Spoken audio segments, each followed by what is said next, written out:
그런데 4장에는 이제 박해 위기였죠. 당국자들의 박해였습니다. 당국자들의 박해가 있었지만은 부인할 수 없는 증인이 있었죠. 일어나고 걸으며 뛰며 하나님을 찬송하는 안전뱅이. 모든 사람들이 그가 안전뱅이였던 것을 오랫동안 봐왔기 때문에 아무도 부인할 수 없는 명백한 증인이 있었고, 또한 제자들의 담대한 증언이 있었죠. 말하지 말라 그랬는데 더 전하는. 세상 권력이 하나님의 나라 권세를 이기지 못하는 것이죠. 가두면은 하나님의 감옥 문을 여시고, 죽은 자는 다시 살아나. 세상 권세가 무력화되는 그런 일이 있었습니다. 모인 곳이 진동하고 제자들이 성령 충만해서 하나님 나라를 증거하죠. 그래서 4장 끝에 보면은 돈의 권세를 이기고 제자들이 모든 물건을 함께 쓰는 일들이 일어나게 됩니다. 하나님 나라 권세가 세상 권세를 압도하는 것이죠. 자, 이제 5장에 오면은요, 내부에서 문제가 생기는데, 내부에서 다시 돈의 권세가 득세를 해서 하나님 나라 권세를 허무는 시도를 하는 것이 나타나게 되는데요. 그게 바로 이제 아나니아와 삽비라 사건이죠. 복음의 권세가 과연 세상 권세를 이길 수 있느냐? 세상 권세 중에 제일 대표적인 게 뭘까요? 성경이 제시하는 바 가장 강력한 세상 권세 두 가지를 들라 그러면 돈의 권세하고 죽음의 권세입니다. 세상에 가진 권세. 자, 과연 하나님 나라 권세는 세상 권세를 이길 수 있느냐? 그것이 한두 명의 특별한 제자가 아니라 모든 성도에게 적용될 수가 있느냐 하는 문제가 이제 5장에 가면은 등장하게 됩니다. 특별히 아나니아와 삽비라는 오순절 마가다락방에 모였던 120 문도 중에 한 사람이었을 것으로 추측된 사람들이에요. 상당히 중견 제자 그룹에 속한 사람들이죠. 바나바의 견줄만한, 버금가는 상당히 최초의 사도들은 아니지만 그 다음 그룹에 해당하는 중견 제자 그룹에 속한 사람들이었죠. 자, 사도들은 물론이거니와 중견 제자 그룹에 이르기까지 복음의 권세가 세상이 자랑하던 모든 권세를 압도해 가고 있는 상황 속에서 아나니아와 삽비라도 자신의 재산을 바쳐서 사람들을 섬겼습니다. 여기까지는 아무 문제가 없었죠. 문제는요, 이들이 마치 자신들도 바나바처럼 판돈 전부를 다 바친 것처럼 행세했다는 것입니다. 이 부분은요, 바나바의 헌신에 자극을 받아서 자신들도 그렇게 했는지 모릅니다. 어쩌면 그들도 바나바처럼 명예로운 이름을 받고 싶었을까요? 바나바는 본래 이름이 바나바가 아니죠. 바나바는 사람들이 그들에게 붙여준 이름입니다. 별명이에요. 그게 무슨 뜻이에요? 위로의 아들이거든요.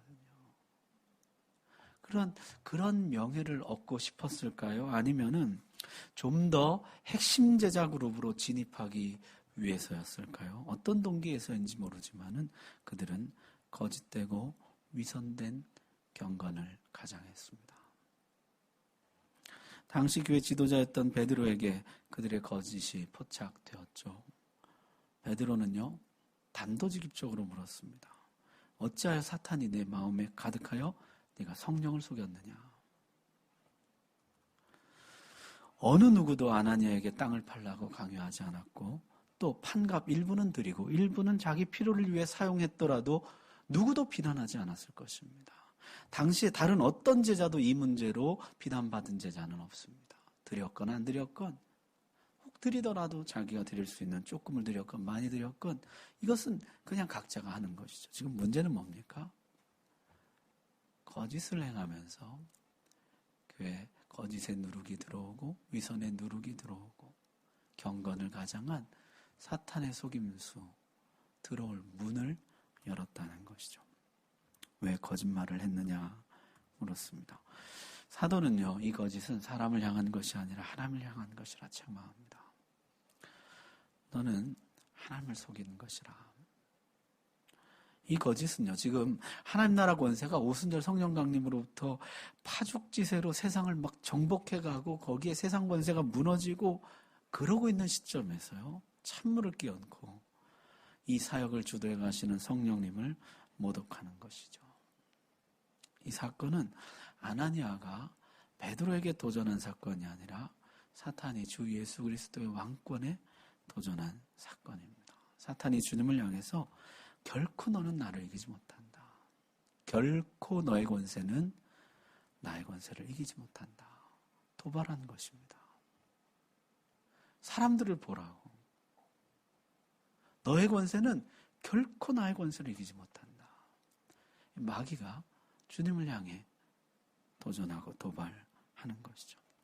자, 아나니아는요, 성령 하나님 앞에 바로 서 있을 수가 없었습니다. 그 자리에서 꼬꾸라졌고 즉시 죽음을 맞이하게 됩니다. 여기 우리가 한 가지 이상한 점이 있죠. 주님은 가르치실 때 뭐라고 가르치셨습니까? 교회 내에 문제가 있을 때, 그 문제를 다룰 때 매우 신중하고 조심하라. 그렇게 가르치셨어요. 1대1로 만나서 조용히 회개를 촉구하고, 만약에 회개하지 않으면은 두세 사람의 권면과 촉구가 이어져야 된다 그랬어요. 그래도 받아들이지 않을 때, 그때 교회 앞에서 공개적으로 치리하라. 그렇게 말씀하셨거든요. 그런데 아나니아는요, 곧바로 공개 책망을 받습니다. 왜 그랬을까요? 베드로도 이런 경험이 한 번 있습니다. 사랑하는 예수님 자신을 보고 뭐라 그랬어요?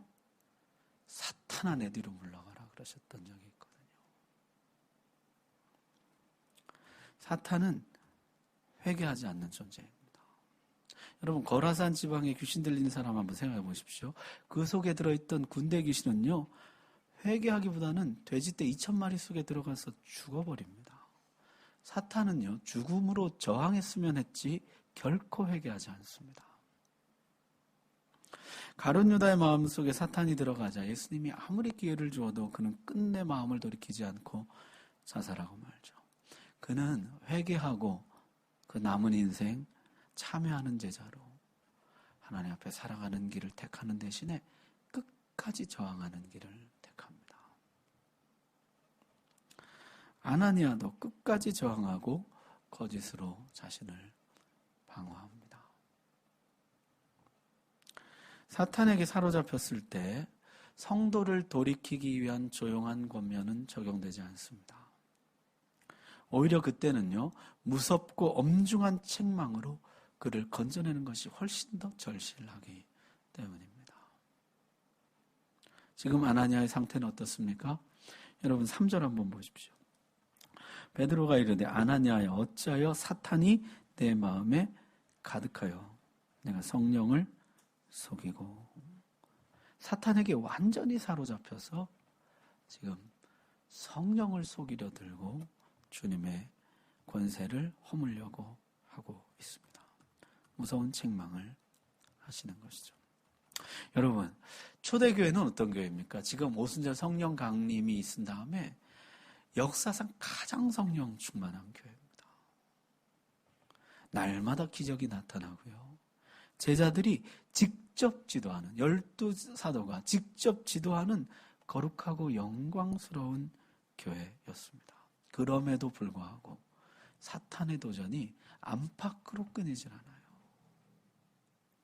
아나니아 같은 중견 제자도 그 유혹에 넘어가서 미혹이 되고 끝까지 회개하지 않고 저항하는 것을 보면은 두려운 마음까지 듭니다.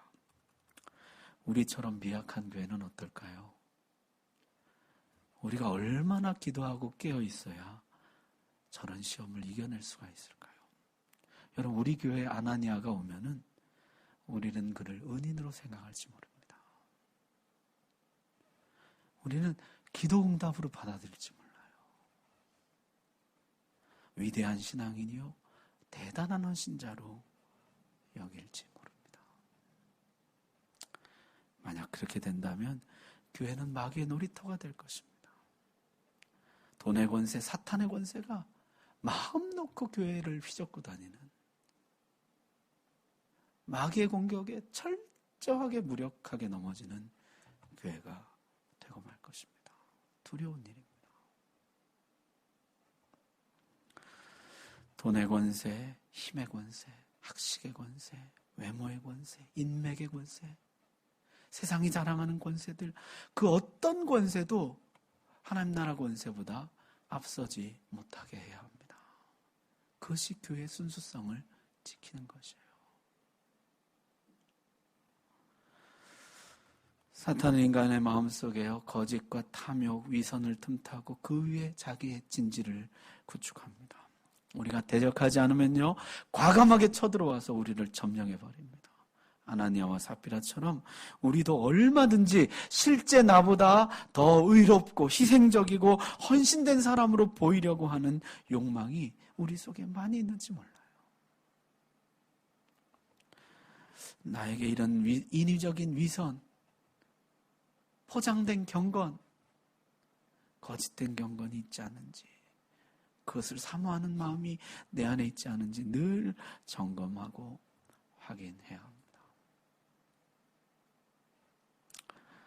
우리의 이런 거짓과 위선은 단지 사람들만 속이는 것이 아니라 하나님을 속이는 것입니다. 하나님, 내 속에 아나니아의 성향, 기질, 습성이 다분합니다. 하나님, 나를 불쌍히 여겨주십시오. 우리가 기도하고 더 낮아지려고 하고 더 겸손하려고 애를 써야 돼요. 제가 요새 설교에 권투 얘기를 너무 많이 해가지고 죄송한데요. 제가 권투를 이제 한 6개월 됐잖아요. 이제 실전을 연습하고 있습니다. 요새 제가 이제 실전을 연습하는데요. 실전을 하는데 이게 짧게 치는 거예요. 여러분 혹시 권투 선수를 연습하는 거 혹시 보셨어요? 텔레비전 같은데 이렇게 살살 이렇게 짧게 치는 연습을 하거든요. 좀 자세가 나오는 것 같죠? 근데 왜 짧게 치는 연습을 하냐면요. 실제 시합에서는 흥분해서 크게 휘둘른다는 거예요. 사람이 그 링 위에 올라가잖아요. 막 환호하고 이러면 막 기분이 흥분이 돼가지고요. 이렇게 쳐야 되는데 이게 이렇게 나가는 거예요. 그럼 이렇게 나가면 어떻게 되냐면 여기가 비어가지고요. 몸통이 비어가지고 맞고 KO 되는 거예요. 1분 권투 강습.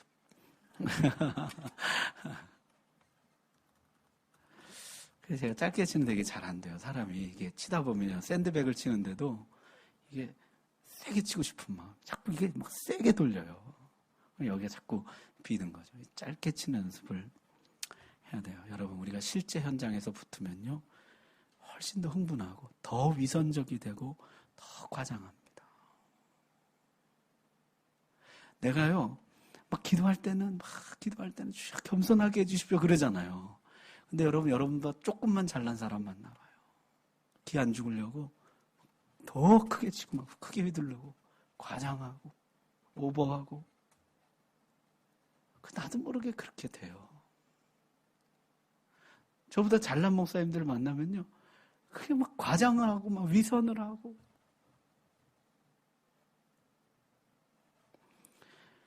여러분 우리가요 평상시에 짧게 치는 연습을 많이 해야 돼요.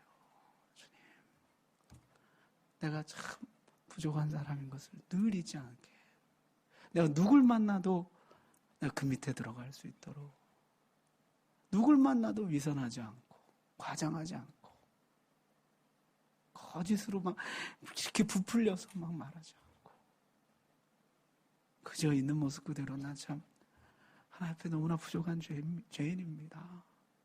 그거를 너무너무 부단히 연습해야 돼요. 왜냐하면 현장에 가면 나도 모르게 이게 막 크게 나오거든요.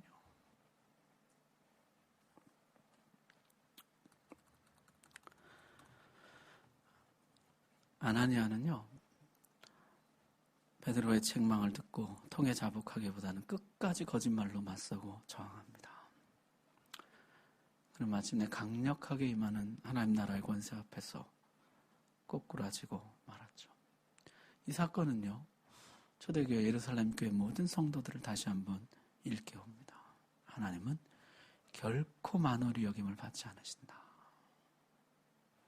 복음의 권세는 결코 세상 권세에 굴복되지 않는다.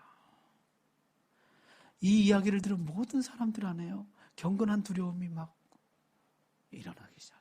여러분 11절 한번 보십시오. 온 교회와 이 일을 듣는 사람들이 다 크게 두려워하니라. 다시 한번 교회가 정결하게 되고 다시 한번 주님 앞에 순전함을 회복하는 그런 순간이었습니다. 자, 많은 분들이 이제 아나니아와 삽비라가 죽은 대목에서 의문을 제기하죠. 그렇다고 죽이기까지 하시느냐?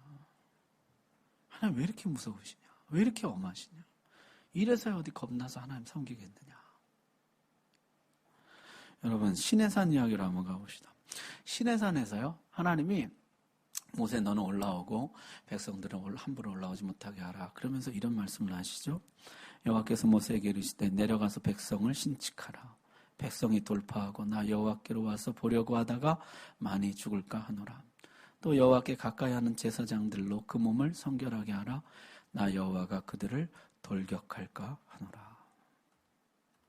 백성들이요, 호기심으로 하나님 보려고 그 산에 올라오지 못하게 신칙하라. 신칙하라는 것은 강력하게 경고하라 이런 뜻입니다. 왜냐하면 하나님의 거룩이 돌격하시기 때문이라는 것이에요. 하나님의 거룩의 특성 가운데 하나는요, 돌격성입니다. 하나님의 거룩이 나타날 때 거룩하지 않은 것은 무엇이나 돌격당합니다. 그것이 사람이건 짐승이건 물건이건 간에 무엇이든지 간에 돌격당해서 파괴됩니다. 그 거룩의 돌격성이 여기 초대교회에 강력하게 나타나고 있는 것이죠. 율법에 보면요, 이런 항목이 있어요. 남편이 아내의 부정을 의심하잖아요. 근데 뭐 증거는 없어요. 근데 의심을 합니다. 그럼 어떻게 하는 거예요? 둘이 같이 하나님 앞에 나옵니다. 남편이 이제 아내를 데리고 하나님 앞에 옵니다. 그러면 그 아내는 성막 안으로 들어오라는 것이에요. 들어와서 하나님 앞에서 물을 마셔요. 그 떠온 물을 마셔요. 그가 정하면 생명을 보존하지만은 만약에 부정하다면은 배가 붓고 넓적다리가 말라서 참담한 죽음을 맞이하게 되리라. 성막 안은 거룩한 곳이죠. 백성들이 성막에 들어갈 수 있습니까? 없습니까? 못 들어가죠. 백성들은 성막에 못 들어갑니다. 제사장만 들어가죠. 백성들은요, 성막에 들어가면 죽습니다.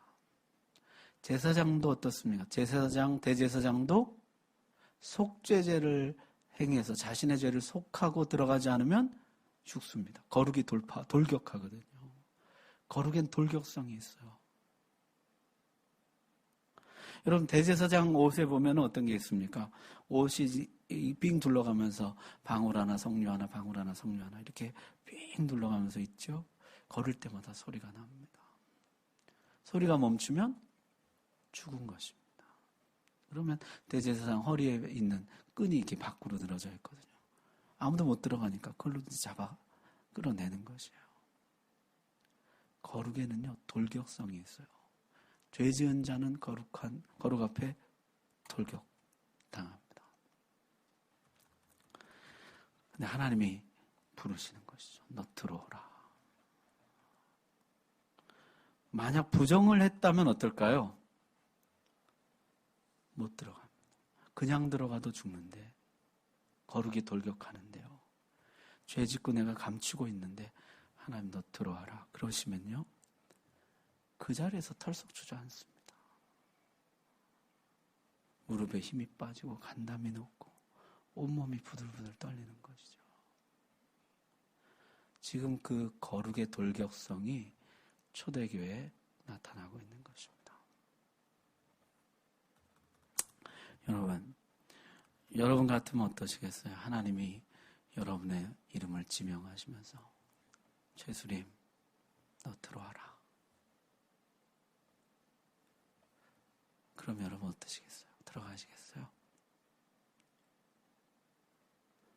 저는 못 들어갈 것 같아요. 저는 죽습니다. 예수님 때문에 살지. 저는 들어가면 죽죠.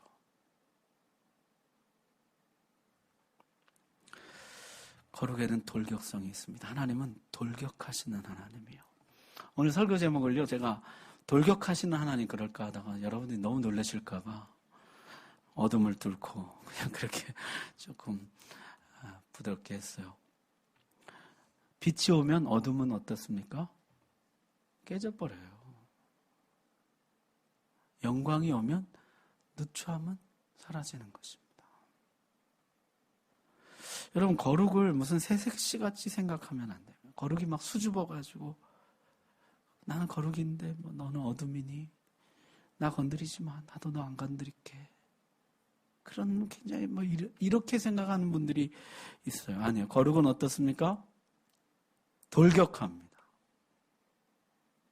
돌격해서 부정을 파괴하고 어둠을 공격해서 사라지게 만듭니다. 우리는 하나님을요, 그냥 마음씨 좋은 할아버지 정도로 생각하려고 합니다. 오냐 오냐 하시면서 그냥 다 받아주시는 하나님으로만 기억하려고 합니다. 마냥 잘해주는 삼촌이나 이모처럼 하나님을 생각하고 싶어 합니다.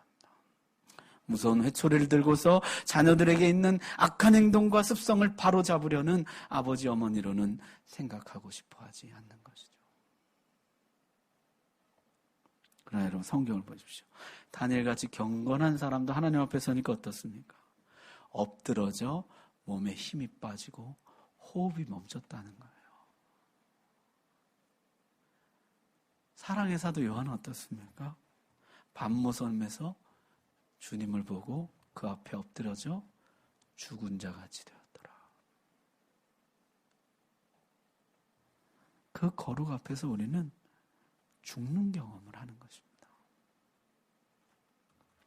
어떤 신학자가 말한 것처럼 참된 신앙은 거룩하고 절대적인 존재에 의해서 부서지고 전율하는 경험으로부터 시작되는 것이에요.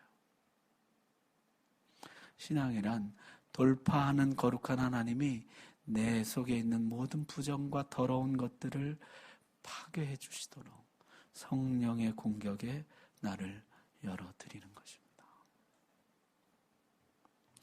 예배는요, 성령의 거룩한 돌격에 우리의 죄들이 파괴되고 죽는 것을 경험하는 것이에요. 내 속에 있는 아나니아가 꼬꾸라져 죽는 것을 경험하는 것입니다. 여러분, 오늘 우리 마음을 주님께 열어드립시다. 거룩하신 하나님, 나에게 돌격해 오십시오. 내 안에 있는 모든 죄와 악함을 공격해 주시고 파괴해 주십시오. 내 속에 아나니아가 꼬꾸라지게 해 주십시오. 그 죄가 다 깨지고 어둠이 깨지고, 그래서 내가 살아나게 해주옵소서. 오늘 그런 은혜가 임하시길 바랍니다. 오늘 우리 주님께 그렇게 나가면 좋겠는데요. 저희 아들 어릴 때 자전거를 사주잖아요. 자전거 사줄 때 이제 헬멧도 같이 사주거든요. 보호장비 하라고. 근데 헬멧을 사줄 때 보니까요, 이게 잘 깨지는 게 있고 잘 안 깨지는 게 있다는 거죠. 어떤 게 더 비쌀까요? 우리 애들 사주신 분들은 잘 아실 텐데, 뭐가 더 비쌌냐면은 잘 깨지는 게 비싸요. 저는 잘 안 깨지는 게 비쌀 걸로 생각을 했는데요. 반대요. 잘 깨지는 게 비싸고 좋은 것입니다. 왜냐하면 잘 깨져야 헬멧이 충격을 흡수하고 머리가 안전한 거죠. 헬멧이 안 깨지면요, 그 충격을 고스란히 머리에 전달합니다. 헬멧이 안 깨지면 머리가 깨지는 것이죠. 여러분, 참된 경건은요, 잘 깨지는 것이에요. 오늘 하나님의 거룩이 나에게 돌격해 올 때 내가 잘 깨지는 사람이 좀 돼야 돼요. 안 깨지려고 버티고, 그럼 그 충격이 그대로 내 영혼에 전달되어 오는 것이죠. 내가 성령의 나를 돌격해 올 때 잘 깨지는 사람이 되는 거, 중요한 것입니다. 자, 3시간쯤 후에 그 안에 삽비라가 같은 전철을 밟습니다. 이 사건은요, 마치 첫 범죄에서 아담과 하와 부부가 했던 것과 흡사하죠. 서로의 경건을 도와야 할 부부가 서로의 죄를 돕습니다. 두 사람 중에 한 사람이라도 경건한 믿음, 민감한 영성을 가졌더라면은 이 부부 모두 신실한 하나님의 사람으로 살 수 있었을 텐데요. 하나님이 부부는 서로의 약점, 한계를 도우며 살라고 돕는 배필로 지으셨죠. 그러나 여러분, 부부가 깨어있지 않으면요, 서로의 경건을 돕기보다는 죄를 도울 수 있다는 사실을 잊지 말아야 됩니다. 성경에 그런 부부의 애들이 너무너무 많이 나와요. 내가 깨어서 하나님 나에게 평생에 배필로 주신 이 사람, 경건을 돕는 사람이 되어야 되겠다. 자, 이 사건은 다시 거룩하신 하나님 앞에 사는 두려움을 일깨워줍니다. 아까 우리 11절 봤죠? 온 교회와 이 일을 듣는 사람들이 다 크게 두려워하니라. 그리고 12절부터 보면은 사도들의 손을 통하여 민간의 표적과 기사가 많이 일어나매 믿는 사람이 다 마음을 같이하여 솔로몬 행각에 모이고 그 나머지는 감히 그들과 상종하는 사람이 없으니 백성이 칭송하더라. 믿는 사람은 모이고 믿지 않는 사람은 두려워해서 감히 상종하지를 못합니다. 거룩한 두려움을 회복한 교회는요, 더 거침없이 하나님 나라를 확장해 갑니다. 그 뒤에 쭉 보게 되면 심지어 병든 사람, 귀신 들린 사람, 질병의 권세, 죽음의 권세, 더러운 귀신의 권세가 다 쫓겨나가게 됩니다. 주님이 이 땅에 계실 때 보여주신 하나님 나라의 권세가 그대로, 아니 그 이상으로 제자들 통해서, 성령을 통해서 퍼져나가고 있었다는 것이죠. 여러분, 오늘 우리 하나님의 거룩 앞에 섭시다. 거룩하신 하나님, 오늘 나에게 돌격해 오십시오. 나를 돌격해 주십시오. 나의 죄, 악한 습관, 음침한 어둠 돌격해 주시고 파괴해 주십시오. 오늘 다시 하나님을 경외하고 하나님 나라의 권세로 충만한, 그래서 세상 권세, 마귀 권세를 이기는 주님의 제자가 되게 해주옵소서. 오늘 말씀 여러분의 말씀으로 받으시기 바랍니다. 기도하겠습니다.